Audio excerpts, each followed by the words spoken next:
morning. Hey, Carlos, how's it going?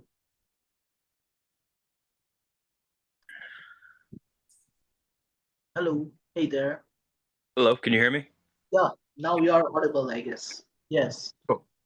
So I appreciate the fact that you took out some time out of your busy schedule and you are here for this conversation. So thank you, man. Be a Mhm. part of this conversation. Gotcha. Yeah. So tell me something about that. So where are we starting?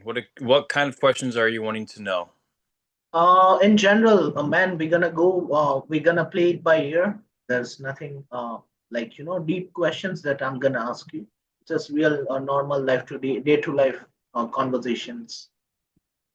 Okay. So you kind of want to know like about my personal life, my business, the Yeah, like that. situations, things like that. Yes, Okay. exactly. Man, Well, my name, sorry. Nicholas, you are not clearly visible. You need to put it in somewhere where I can, like, my viewers can see you. Yeah, this much better. Okay, cool. Hmm. Um, well, my name is Nicholas Muma. I am from the Oregon coast, the west coast of the USA. I am currently a creative writing major who is an aspiring copywriter. But I have learned a little bit about digital copywriting, uh, social media strategy, and creative consulting. I've had a few um gigs through here, through Medium, through Outlier, and through Upwork. I finish next year, and I'm kind of just going with the flow and picking up the skill trade that I need to get into after I finish. And I am currently looking for an internship. Okay, So, makes sense. yeah. All right. Wow. And social media strategist. That's what you said, right?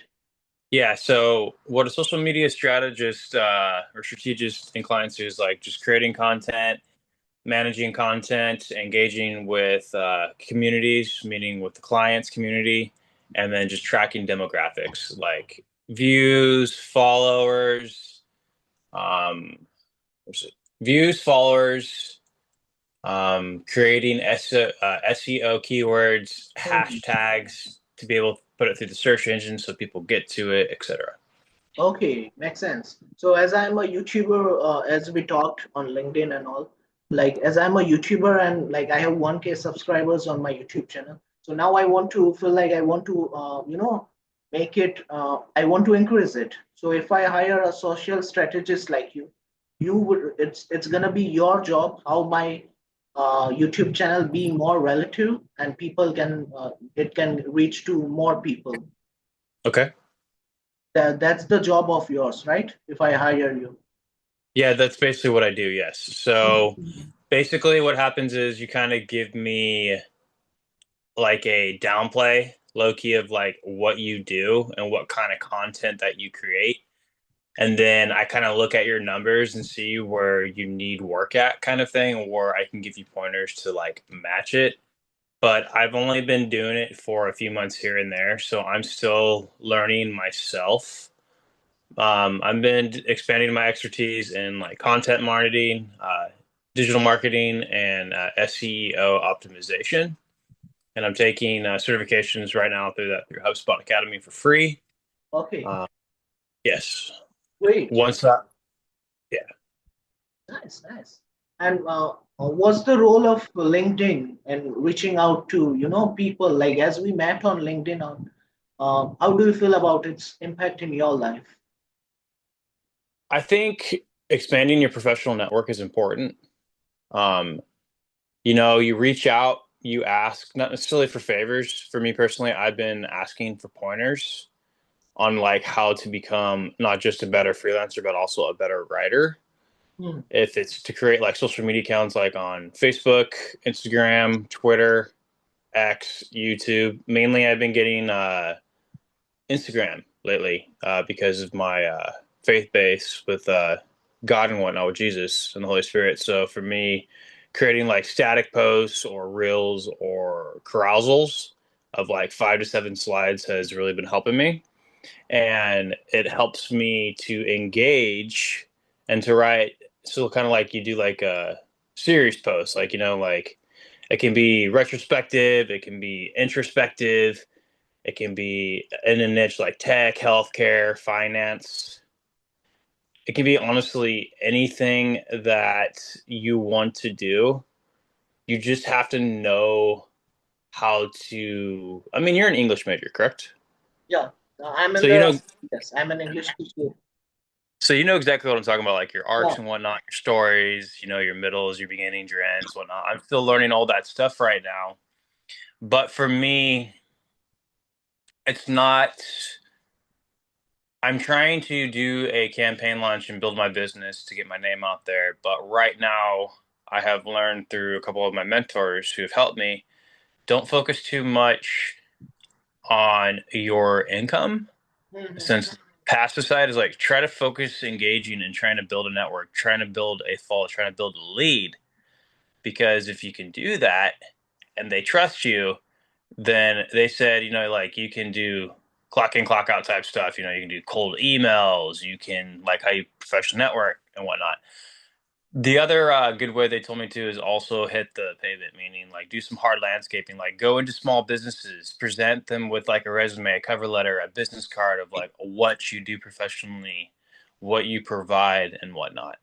So I actually just created myself for my first 50. I went through mode.com and I created some business cards, nothing too fancy, and it was just for a box of 50 for an inventory.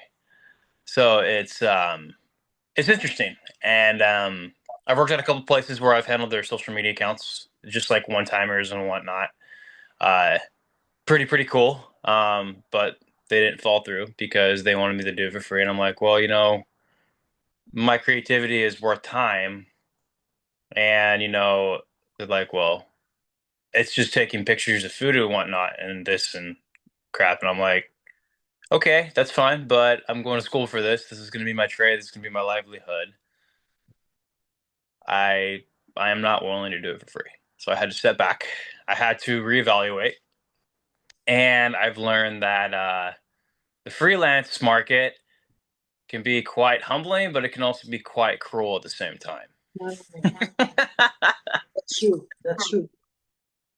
So Earlier, I was in the job, like I used to do a job at the IT company, but now I'm a fully self-employed person. Like what I do is I teach English to people from different parts of India online.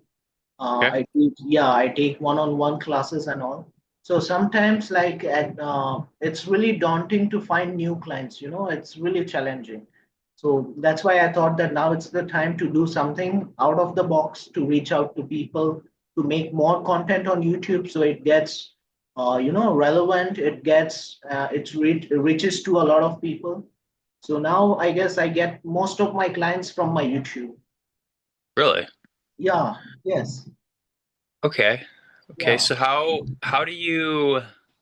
Because you're saying this podcast interview is kind of just like it's just a normal dialogue, two men, two different countries who are in the freelance market and just conversing, correct? Yeah, that's correct. Okay. So, what made you want to get into freelancing? Like to do your own business, to like teach English to other people who don't know how to speak that language?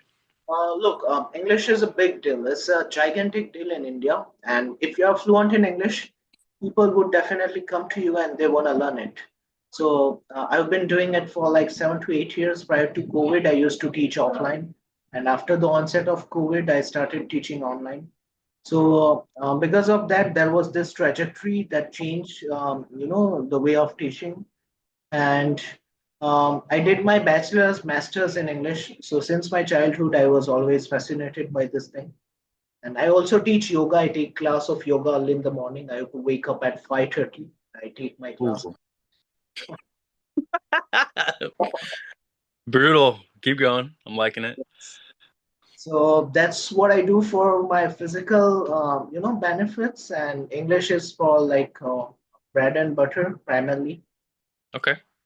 That's how I do. And on like in context of what you asked, when we do conversations, people look like let's assume that my a student who is completely new, he wants to join my class. So what he gonna do is he gonna look at my podcast, how I teach, how I speak, and on the basis of that, he gonna analyze it and he is gonna take the class. Earlier, I used to give demo class, but now because of this YouTube thing, I don't have to give demo class. People directly come to me and they say, "We want to join your classes."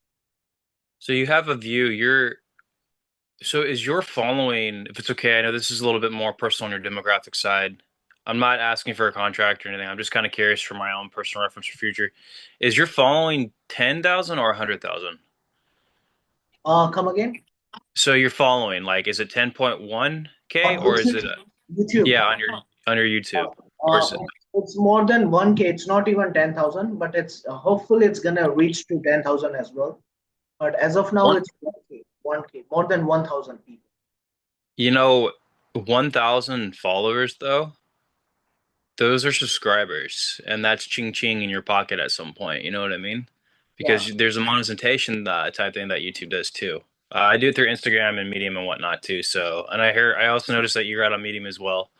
Um, that's pretty cool, man. Like, that kind of gives me some hope that even though they say the first 12 to 18 months is really rough for a freelancer because they're all about making funds, but I've realized it can be really disheartening and really discouraging at times, and it can really disappoint you. But you just got to keep pushing through that writer's block, and you got to keep going and going and going, and that's where it comes in with like digital copywriting, social media strategy, creative consulting. Like I got to learn new ways how to become better. You know what I mean? So what I do on the side besides school and my side hustle is I'm a server and I'm a bartender. Okay. Oh, And lately I've been going to certain places, just like small time businesses like mom and pop shops, whatnot, food trucks, and just going for the hell of it, right? Saying damn to it all of like, but they're thinking I'm going in there for an interview, but I'm actually going in there to see what they're lacking. So when they pop up the question, tell me something personal about yourself. So I always think it's like, all right, so I'm a university student, of course. I do freelance. It's like, oh, what kind of freelancing do you do? Uh, I mainly just say social media shares. Like, oh, well, we lack in this area. Can you help us? Like we'll include it into your server pay and whatnot.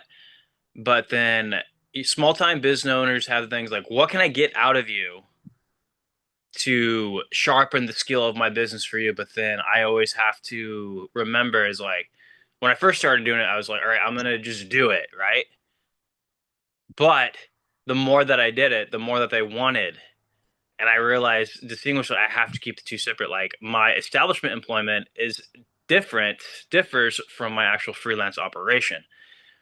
And so when you start spitting out like words like demographics, it can kind of set the power dynamic off a little bit. You know, it shifts it off, unbalances it. And so then you have to kind of like recalibrate it and kind of like communicate in a different ways. Like, this is what I do. This is what I'm about. And I don't necessarily do it for free. There is compensation. Sometimes I'll do like a little teaser, like I'll do like a post of three, right? To show them what the results they can get. So I did it for a small burger company here in my hometown. I'm just here. I leave next month because I'm going back to, right? You know it. Anyways, that's another topic. So I posted it 24 hours. I did two videos, two reels, 5 slides. And we had, what was it? It was a little over, a little under 3,500 views. Okay. mhm.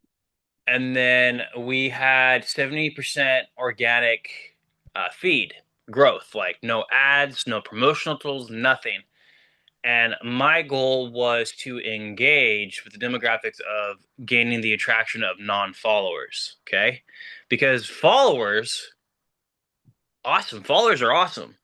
But what you want to do with what I'm learning with content marketing right now, you want to engage with a non-follower so you can drive them to your page, and that's what links them in. You know what I mean? All right, cool. It's like you look at a post, what is this about? What can I read? What can I learn? So you click on it. And if you don't like it within the first 10, 15 seconds, unfortunately, you kind of click out of it, you know? Yeah, So that's my own personal experience with it.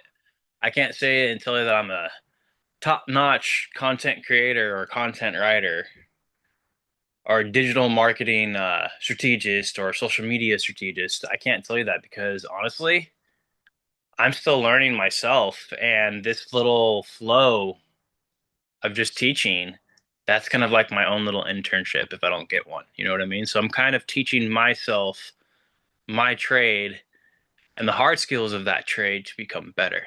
Trial and error, trial and error, trial and error, you know? So, yeah. because what you're saying, Nicholas, like when it comes to content writers, don't you think that AI can do the job of a content writer? Say that again. Don't you think that AI has the capability to do the job of AI writer, like content writers? Do you mean, are you talking about the company in itself or are you talking about a freelancer? Like in general, like if a person is a content writer, and now with the advent of AI, don't you think that there won't be the need of content writers? I believe I don't believe AI is gonna replace human intuitivity or ingenuity. I believe AI has been created to be a tool to help the person who does AI to be better.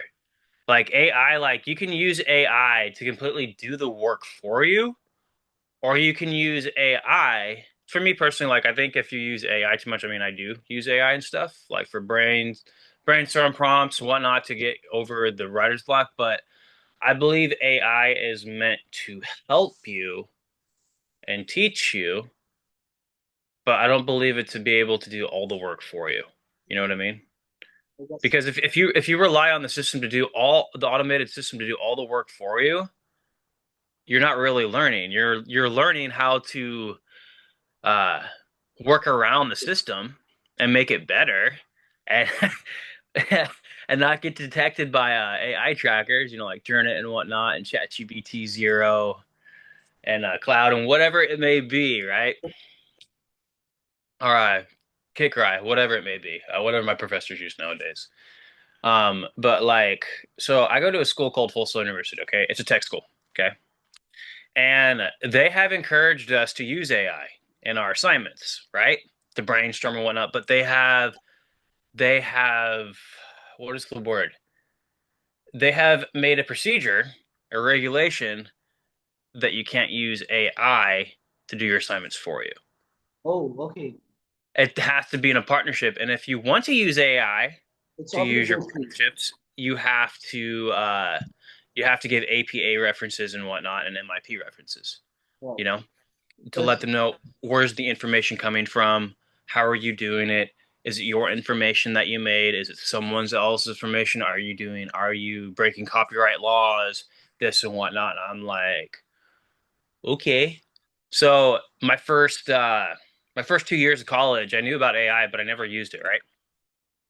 And then I'm about to go into my fourth year after this month, at the end of the month. And this my third year, my junior year in university. I've been using AI to help me with school, and I will tell you, it has changed my life for the better.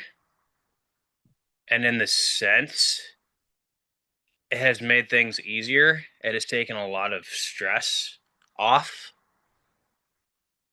and at the same time, has also taught me how to become a better writer. You know what I mean? When it comes to like editing and proofreading, it's kind of crazy what this little automated system can teach you. You know what I mean? yeah, even for me also it's quite really helpful because I tend to assimilate a lot of vocabulary and all, and sometimes I'm not able to perceive like whether the vocabulary has the usability of it or not. So today itself I was using Chat GPT to comprehend in detail the vocabularies that I want to inculcate in my active vocabulary. So I asked her some questions, and the answers was really great. Okay. But now ChatGPT is asking for a premium membership. So that's the thing, like whether we should pay for it or whether we should continue without paying for it. So I mean, ChatGPT Pro is $20, is 19.99, right? A month. And then the premium, I don't know if it's 199 a month or 199 a year. But I have paid for the Pro subscription, but I've never paid for the premium because I've realized I have no need for the premium. And I know that the app in itself has a lot to offer for content and digital marketers. But to be honest, man, I usually just download a file and I put it into the system. I ask, hey, how am I going to do this? Can you break it down for me? Can you give me each bullet point, explain it, go in depth, or just keep it surface level, keep it very practical? And that's kind of like what it does for me. And then I'm like, all right, cool. So this is kind of like where I'm stuck. How can I readjust and how can I paraphrase this differently and make it sound more professional? Or how can I make it more energetic or more enthusiastic? How can I make it more melodramatic, emotional? How can I bring the Mm. anger, the fear, the in-depthness in Oh, it, kind of thing? So, yeah. nice. Great. It's all about asking the right questions to ChatGPT, and if you do that, then you'll get the accurate answers. Okay. Wow, nice, Nicholas. You shared some great insights. Wow, great. And apart from these things, like if we talk about things in general, what are the things that you like to do in your spare time? Well, I got pretty emotional and passionate about my freelancing and writing. Apologies about that. I like to surf. I'm a big surfer. Oh, really? Oh, I like the gym. I love to go to the gym. So my oh, body's pretty well built, well developed. Um, I like to fish. Um, I'm really family oriented, so I love to spend time with my mom and my dad. Um, I like to spend time in the Word. I'm a Christian, so obviously reading the Bible and whatnot. I like to create music every now and then. Pull out my guitar, write a song. Um, hands in multiple pies, man. I also just like to just sometimes I just like to go on walks Wow. or hang out with friends, go out for a beer or something, grab a bite to eat, just relax too. What about you, man? What about you? What do you do for This relaxation? is what I do. I'm head over heels with this thing, like to meet new people, to learn about their life experiences, about their things deeply. And on top of that, like I'm also a health conscious person, so I do like a lot of workout. I'm a yoga trainer, so I take yoga class, and then I do push-ups, pull-ups. I lift some weights because I want mass, like a body mass, biceps and all. So because of that reason, I do that. I take ice baths. I watch a lot of movies. I'm a huge movie buff, so I'm really into movies. So yeah, and I like to hang out with my friends as well. So these are the things that I do. But the biggest, the my like the most precious thing and the most thing that is close to my heart is networking, meeting new people, intriguing people like you with whom, about from whom I can learn a lot of things. You know, conversation I've learned. I mean, I watched a couple of your clips where you had talked about like communication and whatnot, teaching communication on a professional level. I believe dialogue is important. I believe being able to be honest, hold like, because you can't stop people from, you can't tell people how to react to their body language. You can't tell people smile, but you don't know if they're making them uncomfortable or awkward or whatnot. You don't know what's going to happen. The best thing you can do is just, you can retroly react to it, or you can just sit back, observe, and analyze and just readjust and see what's going on. You know what I mean? Like most people nowadays, like in the US, they're like, if you have a conversation with me, I'm gonna up you. I'm I'm gonna gonna be, I'm gonna up you. Like I'm gonna up you. Like I'm gonna try to be better than you. I'm gonna try to like puff my chest, put I'm gonna bring my finesse out. I'm gonna facade a mask. Like I'm gonna try to up one and not and be better than you. And I'm like, okay, man, I don't do that. I'm just like straightforward, straight to the point. Uh, create a conversation. To be honest, like this is my first podcast. I've never done a podcast. Okay, I mean, I'm sorry. Excuse me. Um, so I just view it as like, okay, well, this is new because I'm not very good at interviews, okay? And I'm not very good at video chats like this, like because like it's a podcast. When you say podcast, I'm thinking, okay, it's a little bit more professional. There might be serious questions, a spreadsheet, whatever. What is he about? But if it's like a personal conversation, I'm like that. But what I've really been learning from school too, through interview phrasings or phasings and professional networking is just it's just a natural conversation, more at a professional level. Like, just be you. Mhm. just just be you. And like I guess I'm still on like you have milk and you have bread, like milk's for a baby, bread is for an adult. At times I'm still knobbing on that pacifier, I'm still drinking some milk, and I'm now just starting to eat mush. So like I'm pretty new to this, man. Like it's weird, but like you asked about professional networking, right? So have you ever gone to like when you first started doing your professional networking or your freelancing or your teaching, have you ever like just walked into a school or a university or just go to a shopping center and you see all the marketing and all the advertising and you ever just think to yourself, how do they do it? How did the people create this? What did they have to go through? What was their education? What was their background? What was their inspiration, their aspirations to get to where they are? They doing it because it's just another buck in their pocket, just a 9 to 5, live check check, or is it something that they actually really love doing and want to represent that brand?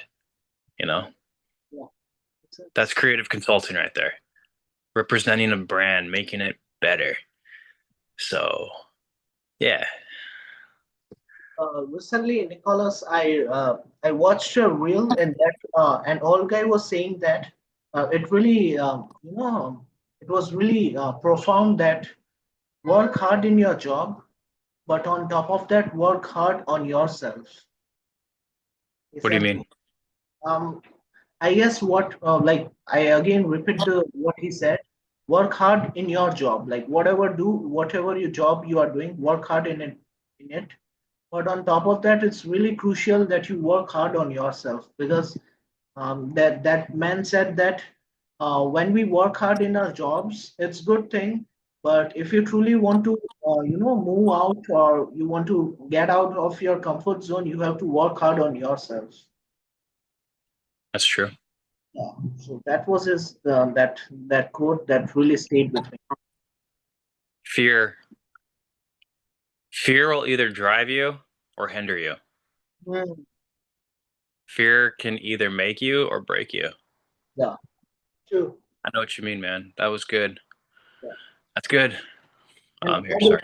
how do you handle frustrations, Nicholas? Oh, that's a good one.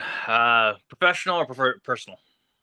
Um, Enlighten us with both. Personal. I go for a walk. I go for a walk and I let the person finish and then I disengage. And then I come back because I don't want to say something I'm going to regret. You know what I mean? Okay. Because your words can either tear you down or build you up. Professional. That's a good one. Are we talking more on like a managerial level or on more of a subordinate level? Or both? Let's go with both. Managerial. I just say okay, yes sir, no sir, yes ma'am, no ma'am. If I don't understand, then I ask like I do like a what is it? Probe, permission, present. Like think about it, ask, and then you present it, right? The question. And it's like, hey, is it cool if I can go a little bit more in depth about this? And if they say no, I'm just like, okay, I'll just do it. And if they say yes, like, well, this is where I'm confused. Like, how can we make this better? How can I do it better for you guys? What is the company procedure, regulation? What are you looking for, kind of thing. Um, when it comes to conflict for managers, or if I do something, I usually just I'm quiet and I listen and I try to take the constructive feedback, right? It's either gonna be constructive or deconstructive, right? Either way, you're gonna get that's what a revaluation is. It's either gonna be a good review or a bad review. It's gonna be constructive or deconstructive. I just basically try to just take what I can get and learn. Even if I don't like it, discipline just happens. You can either have pain and discipline or you can have pain and regret. Like you just sometimes you just gotta shut up and not say anything. Sometimes it's okay just to be a man of few words and not say anything. Not say anything. That's a big thing that helps you from getting in trouble. But don't be. That's what my series has been about. The breaking. There's a time and a place to be quiet, but not in the essence of where you're going to be a doormat. You know what I mean? You got to also know when to speak up for yourself. Mm, that's true. When you know that your voice is important, Mm, you know. But if it's not disturbing you and you're not disrupting the flow of the company, sometimes it's better just not to say anything. right. You know what I mean? And when you are supposed to speak and you don't speak, at that time people would start taking you as a granted, or they would feel that you are somewhere low on self-esteem. And it's not just that. It's I wouldn't necessarily say low self-esteem. I feel like there's power in silence. You know what I mean? Yeah, that is that. Yeah. Because silence can speak actions, and there's also power in your words too, Mm, right? There is, but sometimes I've been learning. Sometimes it's okay to be a man of few words. Sometimes it's just okay not to say anything. I'm like, okay, no big deal. Don't let it affect you. Like just move on. Just go. No big deal. It's just work. It's just a paycheck, man. mm, I don't need Working in boss. working in tech companies, you know. Mm, I was thinking about doing some software engineering before I went back. I was like, maybe I want to do some software engineering or maybe some technical writing and whatnot. And I'm like, okay, well, HTML, C++, this Python, JavaScript, whatever. So you, makes sense. so you said you worked in tech. So I'm sure you worked. Did you ever? I'm sure you worked with those kind of things. Coding, language, whatnot. How your project manager when you had to launch a new application, okay, or design a new modulation for the application and create, right? Because I mean, coding, you create. You're creating. You're creating the internal what is it? Prospects of the application itself. When your project manager, you put all the time and effort into doing your coding, right? And breaking it down, but it wasn't good enough. It's like you got to go back and redo it. How did you feel? How did it make you feel? Were you quiet or did you speak up? I guess in that case, we need to speak up. We have to tell him like what are the not good things that you feel like that what are the shortcomings of it. Need to understand it because what if the that project is really up to the mark, but that man he is not in the right mood to appreciate the work. True. All right, man. Well, I got to get going. I got to start my day. Yeah, So, sure, it's all right. Although we have 5 minutes, but you oh, spoke. 5 minutes. Okay. Okay. Okay. Yeah. Let's like we talked about a lot of heavy things. Let's make it lighter. One last question, Nicholas. Okay. It's a little bit weird, but I'm gonna ask you anyway. Do you believe in ghost? Oh, I believe in ghosts. Yeah, I do actually. I do. Really? I do. I do. I do believe in ghosts. but it depends on on your level of belief, your faith in ghosts, All like in the right. paranormal activity. What about you? You believe in ghosts? No, I don't. But when I watch horror films, I have to sleep with my mother or my father because I cannot sleep alone, specifically at night. Okay. Okay.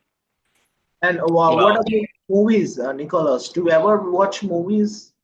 mhm. I just finished the Transform series, so I That guess action and what thriller Transformers with Michael Bay. Transformers? Yeah, yeah, yeah. Nice. Um, I'm watching Mission Impossible series with Tom Cruise, and Oh, I'm on man, Mavericks Top Gun right now that's with Pete great. Mitchell.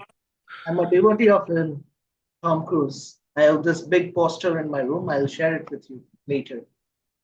Okay, cool, man. I really admire the fact that at the age of 62, he can pull off those stunts like that. The way he performs, and he's really top-notch guy. His He look is, man. is maverick, really, in real life. So I have one light question for you, since we have 5 minutes. Yeah. So the content that you create Hmm, through YouTube, hmm. have you picked up clientele? Come again? Clientele like contracts. Have you been offered projects from people in freelancing doing your content creation? Uh, yes, man. Like, do I get my clients? That's what you are saying from my YouTube. Like, do people personally message you and ask, "Hey, can I get your help on this?" In my case, it's not like that. Can I join your classes? As I teach online, like I said, a lot of students now, after watching my videos, they tell me, "Can I join my classes?" And not only that, I have been a guest on a lot of YouTubers' channel. A lot of people who create content about English. So whenever when I go on their channel and when I talk about my channel, so because of that reason, the subscribers of that channel get transferred into my channel, or they simply watch my channel and go through it, and they drop me a message in WhatsApp that we want to connect with you and we want to take regular classes from you. So that's how I try to earn some money from YouTube. Do you um do you have freelancers that work for you? Have you ever hired freelancers to help you with your No, man. teaching? If I call a speed, I don't feel like I'm at that stage where I can hire people. But Okay. luckily, if something happens good in the future, then definitely. Okay. Awesome. Awesome. Awesome. All right, Nicholas, I guess I won't hold you any longer. You speak volumes, and it was really insightful having this conversation with you. I'm sure this is not the last one. We're going to do it again. Okay. Look So, forward to it. in the meantime, take care of yourself. Take care. You too, Janelle. Thank you. That was